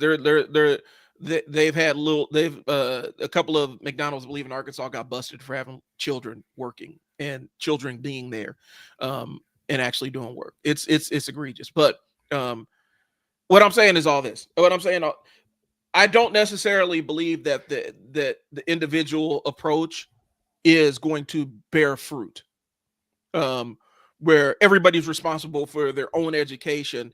I do believe that you should be able to determine what education you pursue, but I do think it should be available to everybody. You should have the resources to, if you desire to pursue college, you can pursue college. Again, I came into college as Mr. Smarty Pants, aced all my classes, walked through grade school, junior high, high school. College kicked my ass. Meanwhile, I had friends and stuff that high school was not their thing, and they excelled in college. Okay. They graduated before I did. So that's not a barometer to me that how well they did on this test or that test, where some of them barely made it, but once they got into college, they excelled. For me, I never had to really study until I got to college. And so when I got to college, I had to learn how, I not only had to learn the course material, but I had to learn how to study it. Right. So I don't think we need to I think the idea that college is a trade school needs to go away. It's not. I don't think degrees necessarily. Go ahead. I'm sorry. Keep going. I don't think degrees should necessarily determine, there are professional degrees, of course, like you go to college and you go to medical school, or you go to college and go to law school or whatever. But I don't think the way we phrase it to our kids should be, well, you're going to college so that you can go off and do X, Y, and Z. I think you should be able to go to college, study whatever you want to, and then it's on you, because that's the game anyway. When I was running my programs for kids, I was a bachelor level person managing doctoral candidates. I hold on one second. Liberty Twitcher, I totally understand that. I 100% understand that. I yes, I get that. But I totally get it. who's doing that though? I need to show me an example of where people are just. I understand because there are kids that are coasting through life. They're not coasting through life. The rich kids are. The rich kids are. Poor kids don't have the option to do that. Where I'm guessing, and again, maybe I'm just yeah. throwing it out there, but struggle is good. Don't let them coast and get to the real world and find out that without any life skills or anything else. No, that's kind of what I'm saying. We have a whole we have a whole elected official in this state who has never faced a day of struggle in their life, and the reason why is because they had the money. Hold on, now. What do you mean by struggle? I'm talking about what we consider a typical struggle, where you have to go out as an adult and find a job, and all that other stuff, where you don't have daddy's money to fall back on. You know what I'm saying? I fought for everything that I've ever earned in this life. Yeah. But we have people out there, they'll never have to struggle in the way that they'll never, ever experience the traditional struggle that a person that doesn't have the resources will. No, and you're right about that. But here's the thing, and unfortunately, the bibliophile here, I've read so many different books about the ultra rich that it is absolutely crazy. But the one thing I remember, I read this book. It was called something of the 1%. Let me get it to you right quick. Let me find it. It was by a lady named, and I never ever remember people's names, but her name is Brooke Harrington. And hold on one second. Let me find her. Hold on, Brooke Harrington, books. Here it is right here. She wrote this book, and I'm telling you, it was one of the best books that I've read. Hold on, can you see what I'm looking at? No, you cannot. Let me show you. She wrote this book called can you see that? Yeah. I'm sorry, let me try to find a different hold on, let me see. All right, can you see that? Yeah. So this book right here, Capital Without Borders. Wealth Managers in the 1%. This book was so good. It broke down it broke down a lot. And when you think that rich people are like, oh, they think differently, no, they don't. A lot of these people that have a lot of money, they only got their money through somebody passing on or this and the other. I know somebody right now who is about to become a multi-million. She's about to be a millionaire next year because somebody in her family passed on, and that's that's literally what it is for her, right?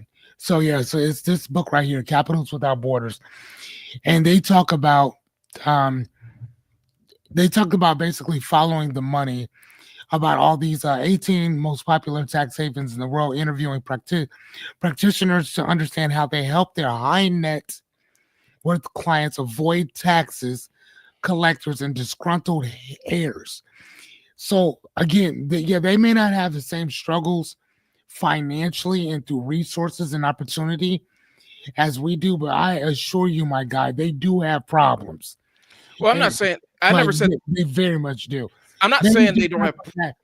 My Liberty Twitcher, I'm telling you, it's a good book. Very good book. And the reason why I bought this book is because before I bought it, I was always asking myself, because people would always say, I need to get a passport so I can start traveling. And I would always be like, do you really need a passport to travel? And that was just kind of like one of those things that just kind of stuck in my head for years. So I see this book, I find this book, I'm like, oh my God, let me read it. And what I read was, no, not what I was right the whole time. This chick is traveling with these multi-millionaires and billionaires, and they have their own planes, they have their own this, they have their own that. Most of them don't even have passports to go anywhere because they don't need them. So again, it's not about Wealth, it's about resources. How resourceful are you with the opportunity, with the shit that you actually have, right? And that even like their money, they consider taxes theft. Theft. Well, Like no, dead ass. That's why a lot of them don't pay it because they're like, you're not going to steal from me. Oh, and here's a great thing about this okay, book. I'll throw this in here. I'll throw this in here. Right. That life must be nice because if I said fuck taxes, I ain't gonna pay them. I'm going to jail. They'll put me in jail because I don't have. Listen, I don't have the connections or resources to duck a tax evasion charge, and I don't have lawyers to throw a Correct. tax evasion Correct. charge. Correct. But you know what though? You know what's really crazy is that if you sit down and read this book, I think it's like 3/4 of the way into it. Well, there's Hold on. legally and illegally because Yes, there's legally and off the book illegally. stuff. Correct. So, but yes, so how they get away with it through a lot of them is these offshore accounts on different stuff, whatever. The same exact thing that Apple did, same exact thing that Nike did, same exact thing that a lot of these other companies have done is they'll put their companies in other places so that they don't have to pay that much taxes. You'd be surprised that, like, if you look at the IRS and the people that they go after, 90% of the people, actually the number's higher. I'm just gonna say 90. 90% of the people that they go after are people like us. Right. The rest of the people that owe so much money that it's absolutely ridiculous, they will never collect that. It's but Never. the reason why they don't do it is because they don't have enough resources to get through all the frameworks and Not whatsoever. all the trap doors that a Not rich person can put in. whatsoever. And So that's the reason why they're not trying to or they're easy not trying pickings. to do all that. Right. We are easy pickings. That's the reason why they target us. Now, if everybody said, fuck you, we're not paying you anymore. We're done. You can't put all of us in prison. So they'd have to switch it up and do something different. But being that enough people won't stand up, the only time that I've ever seen people stand up to the IRS was creating a church. The Church of Scientology is one of the only times in my history that I've been alive that that's happened. That a group of people stood up to the IRS and won. So And all they were doing was trying to get their church at yeah, a status, a tax-free status. they got the deep, Hey, but they got deep pockets. Liberty Twitcher, you don't have to listen to me. Go read the book yourself. And here's the thing: it's not just that book. There's a bunch. What is the other book that I read? How the other side banks. Mhm. Just read banking books. They'll tell you. Again, when you call me an autodidact, I love to read, and like I get this little hair up my ass every so often, just to read different shit. Most of the time, I don't even want to, but it's kind of like, nah, you got to. There's something in there for you to read. So I'm telling you, like, dude, like they get away with a lot of that stuff. Matter of fact, don't take my word for it. Look at Trump when they were asking him for his stuff. What did he say during the first debate? Mhm. What did he say during his first debate when he was talking to Hillary? You remember what he said to her? When she said, "You don't even pay taxes." What did he say back to her? "You're right, because people like you and your people allow me to do that." That he said it himself on national TV. Yeah, On national TV. So again, I hear what you're saying, but go read it yourself. Go back. Matter of fact, listen to what Trump says. well, He said it. it, That was the first time. And matter of fact, what's my man's name? Dave Chappelle. During one of his stand-ups was like, dude, that's the first time that I've ever seen somebody call out the government and the government couldn't do anything about it. Like, call them out for the shit that they do and let people like him get away with, and there's nothing they're going to do about it. Right? But they're not going to close those loopholes. No, they're never going to do They're that. not going to close that shit. They've actually entrenched those loopholes with all Yeah, this. they're not closing shit. A couple weeks ago, we did the distraction one, the episode about distraction, right? They got everybody to look at this other thing about this dangling this piece about, oh, these people that you don't want to get things are going to get things, and then they've built in they built in all these tax loopholes and trapdoors for themselves to benefit business owners and stuff like that.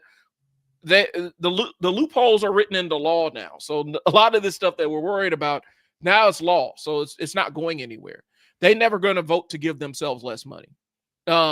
But I want to mention, so I want to go back and jump back to a couple things because we have a limited time here. Okay, yeah.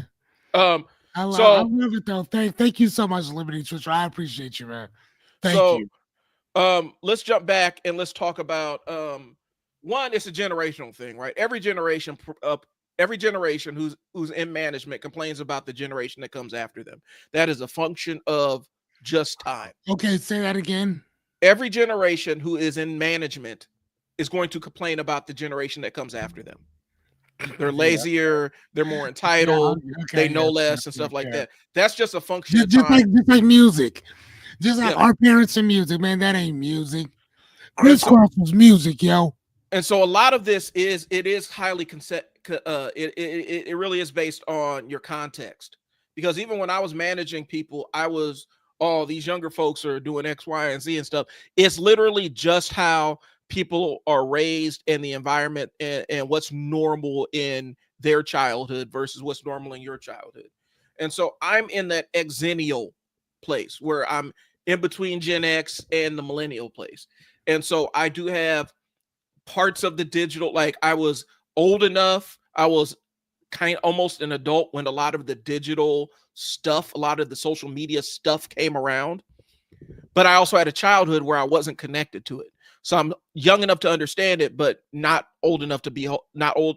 I mean, I'm young enough to understand it, but not to be beholden to it, if that makes sense. Gotcha. And so I would see, like, I would get staff and I'm like, man, it's just a function of being younger, where they don't, where they know that they're probably not going to spend their entire lives at one specific job. And so they're going to, it's the law of conservation. They're going to conserve their energy. They're not going to put all the effort into all of this job where they don't feel like it's going to benefit them in the near or long term. That's just what it goes. That's a function of how we've treated workers in this country. They saw how their parents got shafted by 100% throwing themselves into a job and then getting laid off. They ain't doing that no more. So whose fault is it? Is it their fault, or is it the way that we've done it? Like the old boy, Jack Welch, the CEO of GE, he created this world that we're in, this corporate culture that we're in, right? He said in his ideal world, his corporation would live on a barge and they would just go to every country that gave them the best tax benefits. Mm-hmm. He created this country, this use and abuse kind of corporate culture that we have. So what we're seeing is young people just responding to what they saw their parents endure. And so it's not necessarily a function of the school, it's a function of society. And so I don't think that there's this uniform answer where it's all school stuff. Okay. Democrats held Congress and White House for years. They had closed that loopholes too, but this isn't just the Republicans. I agree with you. Here's the thing. Democrats don't know how to govern.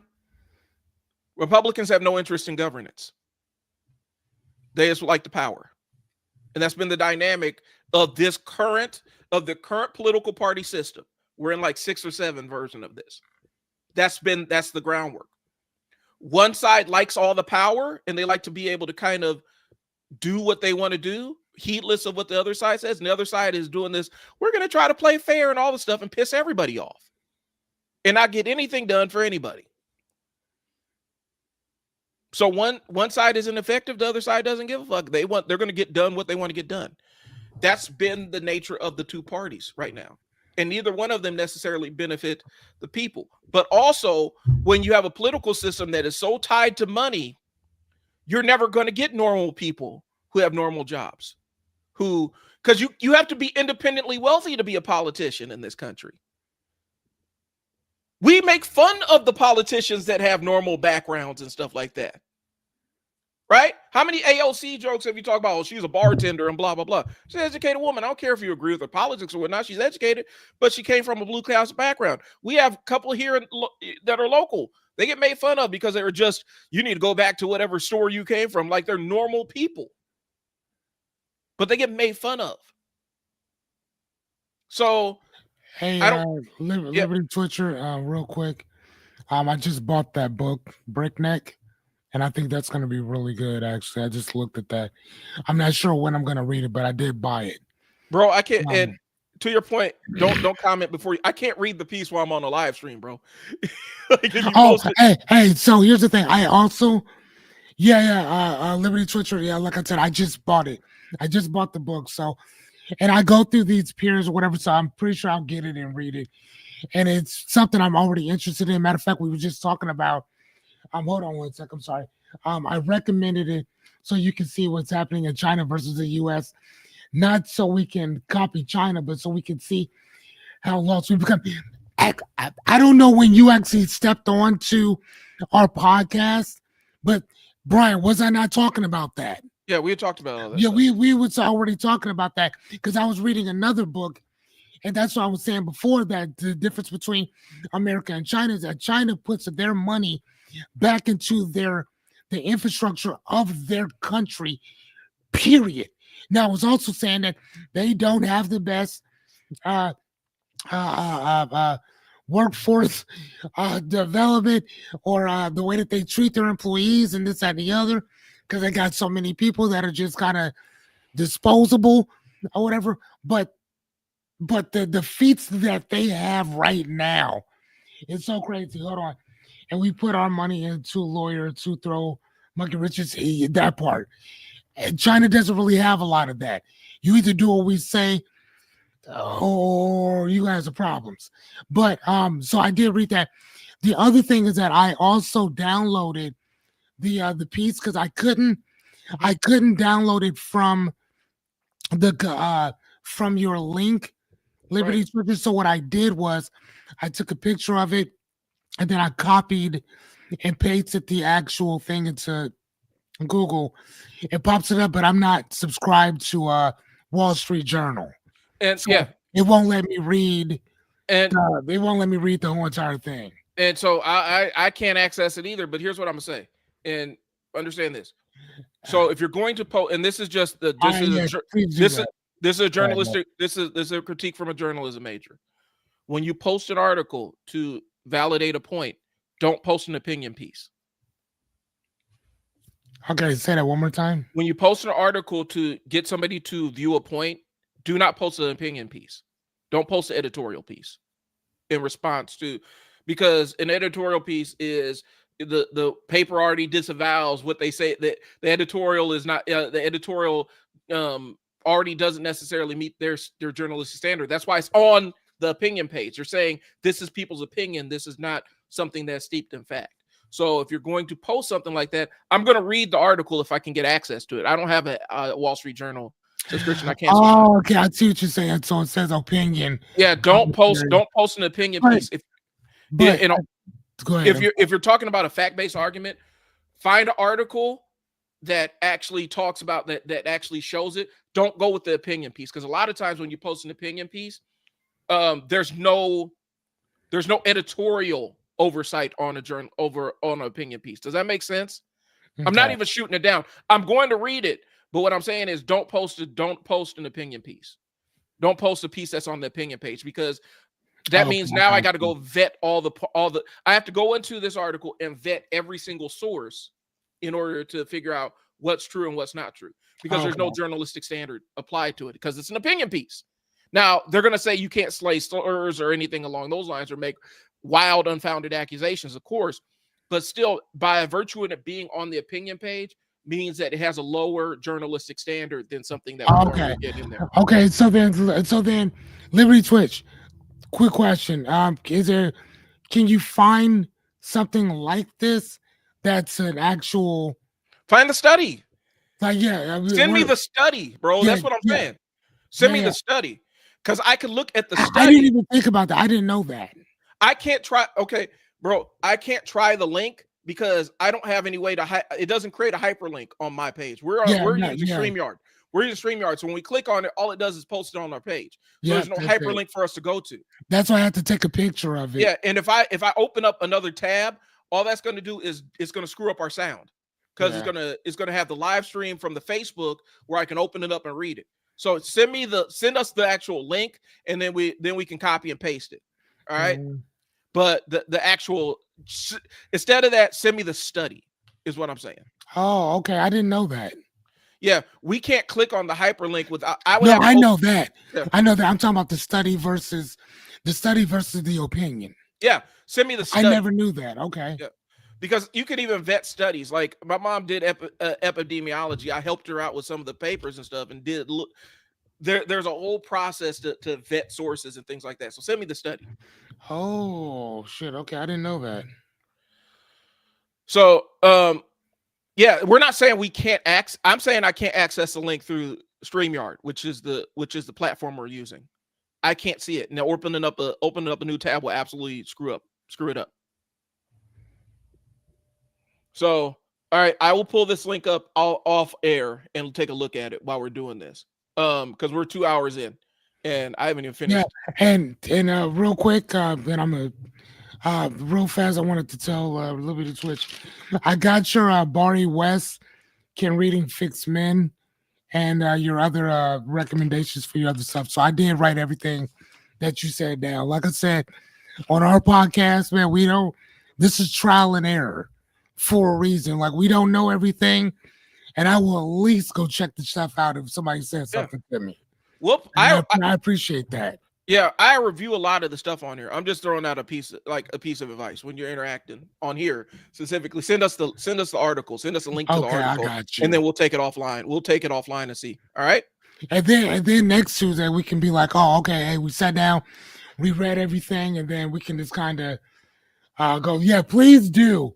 And I'm going to watch that video too because, again, I'm a reader, so Yeah. I would love to understand that part, especially when it comes to literacy, man. That's my shit, man. That's my shit. So yeah, all right, Brian. What else were you saying though, bro?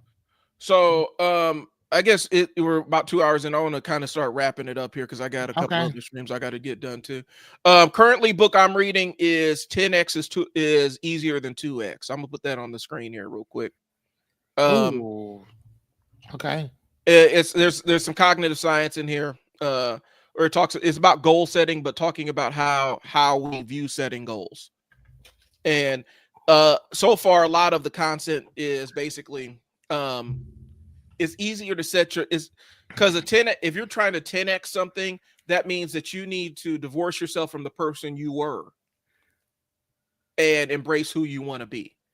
A 2x is a moderate change, and more times than not, when we try to make a moderate change, it doesn't stick as well. When we set big audacious goals, we tend to start pursuing those a little bit easier. So, hey, you know what? That does make a lot of sense too, because when I said that I was going to do 100 days, 100 nights, that's totally different than saying that, hey, I'm just going to be on here a couple days a week.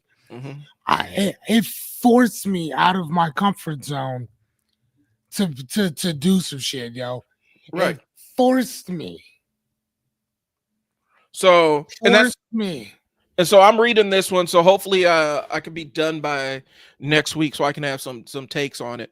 But just for shits and gigs, I went ahead and said, what does 10xing some of my current endeavors that I'm in, this nonprofit I'm growing, and the two businesses I'm tied to.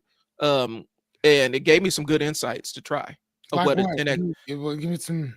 Setting big audacious, like for launching this nonprofit, setting huge fundraiser goals. and kind of gave me a like, try this as a fundraiser, try that as a fundraiser, where I'm sitting there trying to figure out, $5, $10. They're talking about $20,000, $30,000 ideas for God fundraisers or whatnot. damn. It Okay. changed it changed it changed my Right. perspective. Oh, It ch- okay, I'm gonna have to get that book right now. I'm gonna get it right now. yeah. Stop talking. Stop talking. That's what I tell people. Stop talking. I'm done with you. I'm done listening to you. I So gotta read the book now. but yeah, that's the book I'm reading right now. I actually started going back and reading Daniel Pink's A Brand New Mind. Um All right, hold which on, is hold on. That's Daniel Sullivan. Yep. Okay, hold on. Oh damn, that one got some. Okay, boom. All right, bought it. And so I'm doing that, and I actually started going back. And the reason why I started on this is because I went back and started reading some of the Daniel Pink stuff about selling and A Whole New Mind and stuff. Um, and I've been back into the more mindset kind of content for books and stuff like that after going on a fiction kick. And so I'm just kind of pivoting back around with my goal setting and stuff like that, and kind of staking my flag in the sand, and talking about some big things with the stand store and things along those lines, and visioning the life that I actually want for myself. And so this is kind of that pathway. But I guess we're going to finish up the rest of this at another time, because there's a whole lot more that we were going to go Yeah, over. dude, I know. So I know. Yeah, Liberty Twitcher, man, you're amazing. I'm just gonna throw that out there, man.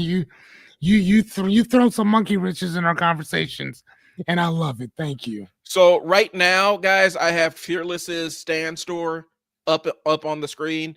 If you want Yeah, to, if you just need a philosophical guy to sit down and kind of talk to, or you just need somebody to listen to you, man, I'm available. Hit me up. Yeah, we'll go from there. and so this is Fearless's. I'm putting mine up. For whatever reason, StreamYard won't let us have more than one QR code on the screen at the time. Yeah, so take a picture of my stuff. I'll put Or whatever. Fearless's back on. Yeah. So this is Fearless's. If you need a philosopher in a box, bro, like somebody just to kind of give you a new perspective, Boom. reframe some stuff for you, go ahead and hit him up. For me, my stand store is going to be access for my marketing brain, access for my sales brain, and access to a lot of my marketing things that I use, templates, frameworks, and things that I use to create outcomes for my clients. And so if you're interested in that, that's what's going to be in the stand store. You're going to find a link to my school community, where it's for business owners to figure out how to leverage social media to level up their businesses. But then also I have some other stuff in here. I'm actually building out I'm going to be putting some downloadable templates with some lead magnets and stuff that are basically a one-shot marketing department. It has everything you would need to market across multiple businesses. So you're going to find that in the stand store. But otherwise, guys, we do appreciate y'all tuning in. We will catch y'all next week. It's been Brian. Fearless. Talk to y'all later. Peace. Doses.